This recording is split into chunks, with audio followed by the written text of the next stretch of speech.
The impact of economic disparity on relationships and community. In this documentary, we explore the profound effects of economic disparity on relationships and communities, particularly among populations facing historical disadvantages. Palenques were communities formed by escaped enslaved Africans in the 17th century, particularly in regions like San Basilio de Palenque. Now let me stop. You said many times the Africans created free communities, a free city. They form fortified communities in many cases. Some of them are called palenques and some of them are called quilombos. These communities blended African and indigenous cultures, creating unique social structures and traditions.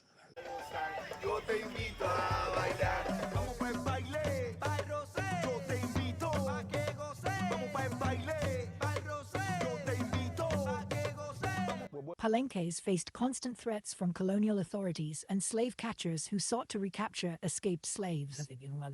They also struggled with maintaining their cultural identity amidst pressures to conform to colonial norms. San Basilio de Palenque is a small Colombian village bursting with pride, and with reason. It was the first free slave settlement in the Americas.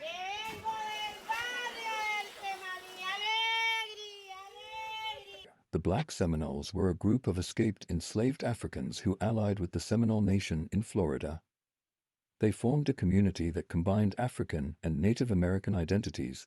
The Black Seminoles faced violent repression during the Seminole Wars, leading to forced removal and displacement. They also dealt with internal conflicts regarding their identity and the balance between African and indigenous cultural practices. The Métis are a unique group that emerged from the intermarriage between French fur traders and indigenous women, with some individuals of African descent also joining the community. They developed a distinct culture that blended indigenous and European traditions. The Métis faced challenges related to land rights and recognition, particularly during periods of colonization and expansion. They struggled to maintain their cultural identity amidst pressures from both indigenous and settler communities. These Afro-Indigenous communities exemplify resilience and cultural blending despite facing significant challenges, including threats to their existence, cultural identity, and land rights. Their histories underscore the complexities of colonial interactions and the enduring impact of these dynamics on present-day communities. We begin by discussing the historical loss of resources and cultural identity among Native Americans and other marginalized groups.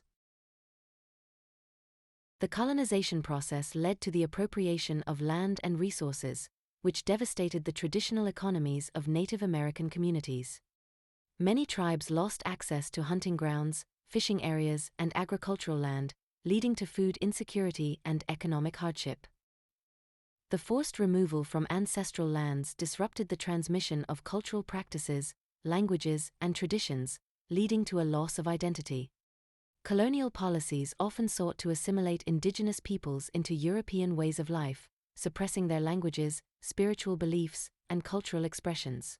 The displacement and loss of resources caused social fragmentation within communities, resulting in weakened family structures and communal bonds. As resources dwindled, communities faced internal conflicts over limited access to food and land, further eroding social cohesion. Native Americans faced significant challenges during this period, including loss of land and resources. The interactions between different groups, including Africans and Native Americans, led to the emergence of new cultural identities. This blending of culture often resulted in unique communities with diverse traditions and histories.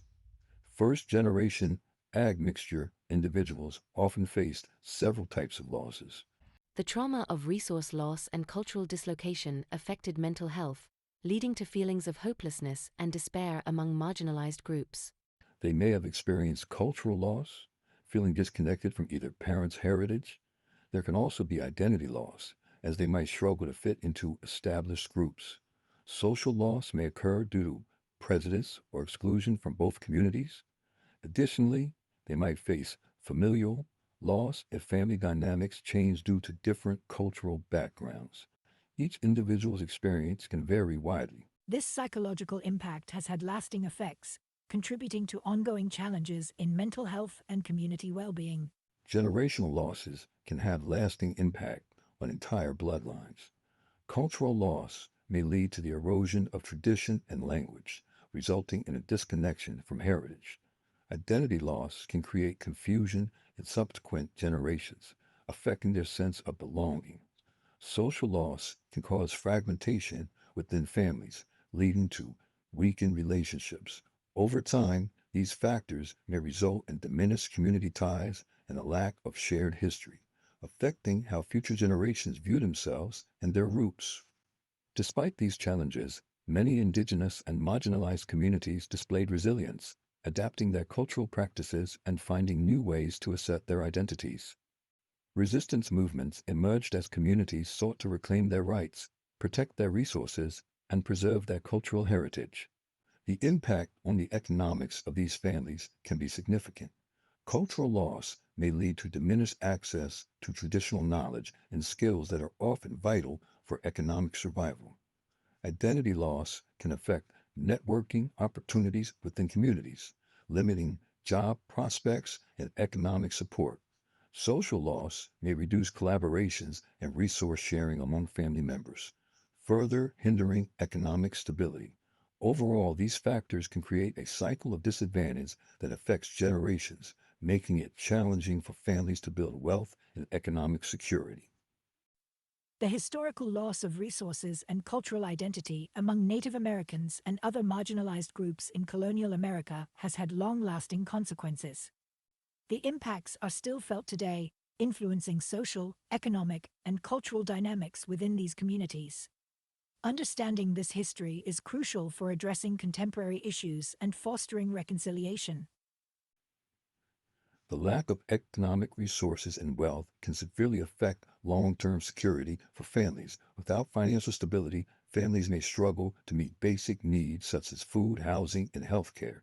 This can lead to stress and negatively impact mental and physical health. Limited resources can also restrict access to education and opportunities for skill development, affect future generations' earning potentials. Over time, this creates a cycle of poverty that can be hard to escape, making it difficult for families to achieve upward mobility and secure a stable future. Economic challenges. We examine how lack of economic resources impacts family stability. We discuss the struggles families face in meeting basic needs, leading to stress and challenges in building strong relationships. Lack of resources and financial security can impact the behavior of young women and men in various ways. Young women may seek relationships as a means to gain financial stability, which can lead to promiscuity if they feel that these relationships are their best option for support. Similarly, young men may make quick decisions, prioritizing short-term gains over long-term planning. Influenced by the urgency of their economic situation, this can result in risky behavior or choices that may not consider future consequences.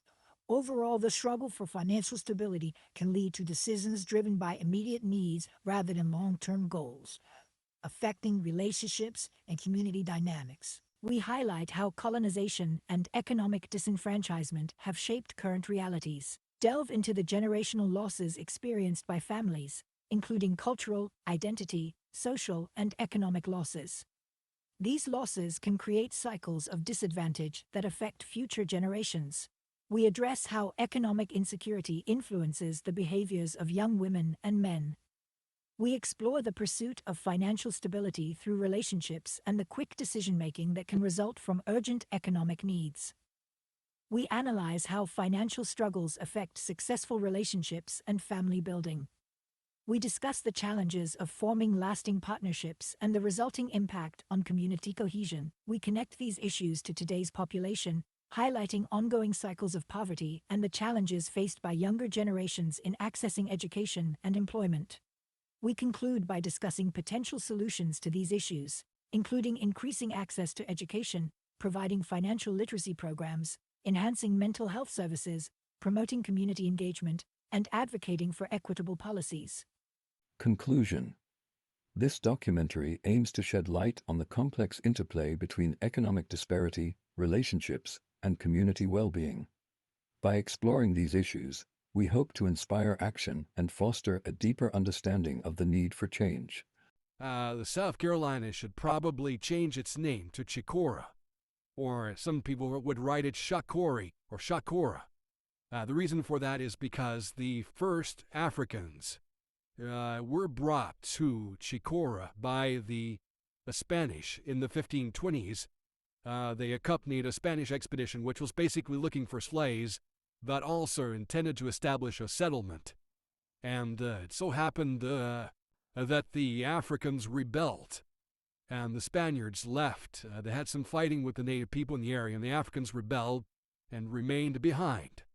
This was in the 1520s, so these are the first permanent non-Native American settlers in continental North America, long before St. Augustine and long before Jamestown. And that area was known as Chicora at that time.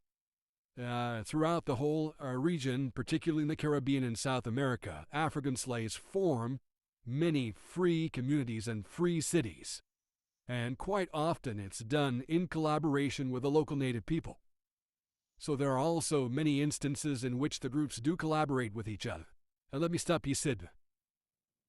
Many times the Africans created free communities, a free city.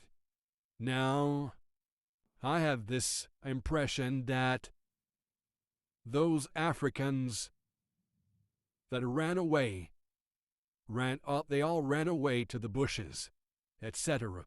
But you mentioned the word city. Did you mention that loosely or what?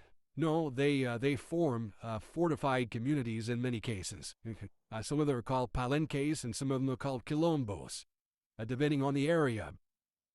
Some of them are relatively small, and they have to be mobile because of the military circumstances. But others become very large, like Palmares in Brazil became very, very large. I'm not an expert on that particular subject, but of course I run into it in my research frequently.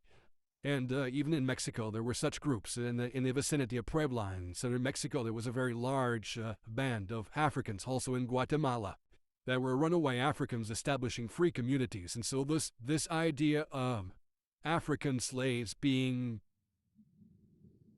docile and complacent and not that concerned about the care that they were getting from white. Well, what would you say about that? Well, I think that's a complete myth.